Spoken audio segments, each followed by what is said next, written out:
Hello literature connoisseurs. Let's begin chapter 5 of Nicolae. The chapter begins with Buck being excited that he finally knows something about Chloe. It's always nice when a master cares about his slaves so much. Insert eye roll. Buck keeps trying to call her and we again get Verna calling Buck to say that Chloe called the job and left messages. This is beyond stupid at this point. If a number keeps calling her cell phone, then why isn't she answering it? Has it really never occurred to her that maybe her master is trying to get a hold of her? The scene ends with Buck finally being smart enough to tell her to stay off the phone so he can call her. Scene changes to Rayford. In another bizarre move, Rayford hears Nicolae give the order to bomb San Francisco. Not sure why, but none of this makes any sense. Supposedly this proves beyond a shadow of a doubt that Nicolae is 100% evil. How? Why? Your guess is as good as mine. Example, someone shouts, "Hey, look, a bottle of ketchup on that table." Someone replies, "Only a truly evil person puts maple syrup on their pancakes." End of example. This is the level of coherence we are getting. The last book had an 18-month time skip, and if the authors are really hurting for content, then instead of publishing the skip, they could have used it to give content leading up to this crap. Or include this nothing of a burger as part of that time skip. Once the Rayford paragraph ends with him whining. Scene changes to Buck and he stopped worrying about Chloe and he's more concerned if Bruce's computer or notes fell into the wrong hands. Maybe this was something to worry about before printing everything to hand out to everyone. He finally gets a hold of Chloe and learns that she's been in a car accident.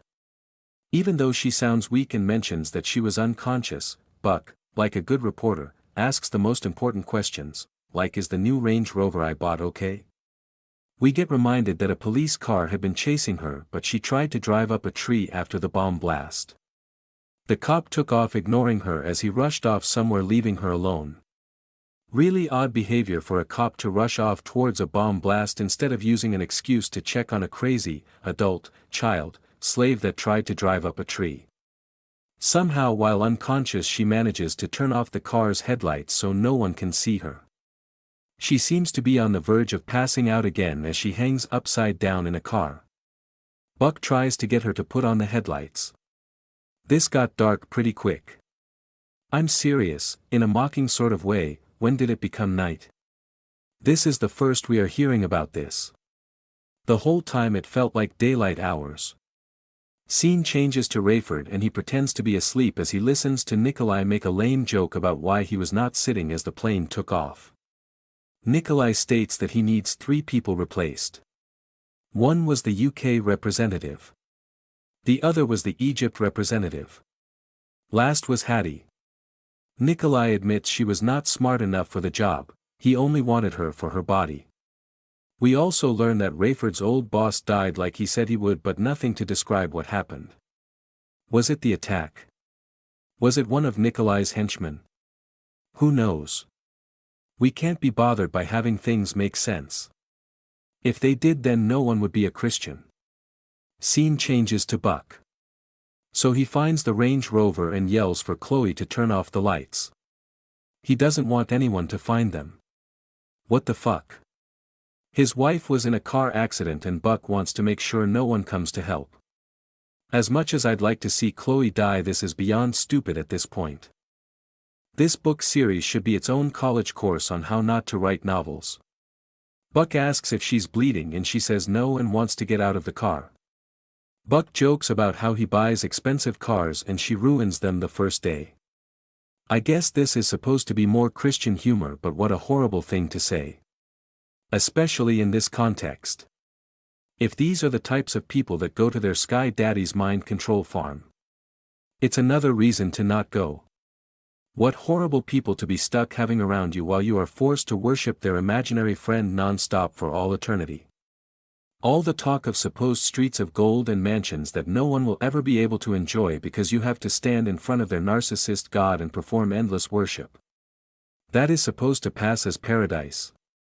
So eventually Buck gets Chloe out of the car and they walk several miles before Buck realizes that Bruce's notes were still in the car.